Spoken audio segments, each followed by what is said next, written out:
President Donald Trump ordered the U.S. military to blockade the Strait of Hormuz after marathon talks with Iran wrapped up on Sunday with no deal to end the war. In a social media post, Trump said he also told the Navy to, quote, seek and interdict every vessel in international waters that has paid a toll to Iran.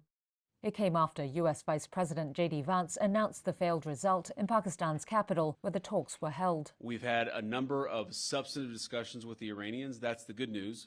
The bad news is that we have not reached an agreement.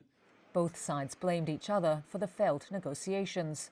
Vance said Iran chose not to accept American terms, including on nuclear arms. The simple question is, do we see a fundamental commitment of will for the Iranians not to develop a nuclear weapon, not just now, not just 2 years from now, but for the long term? We haven't seen that yet. We hope that we will.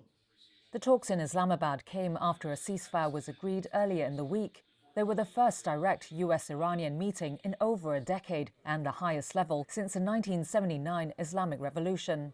Iran's foreign ministry spokesperson Esmail Baghaei said the two sides reached an understanding on some issues, but remained far apart on a few key matters. However, he told Iranian media that diplomacy would continue.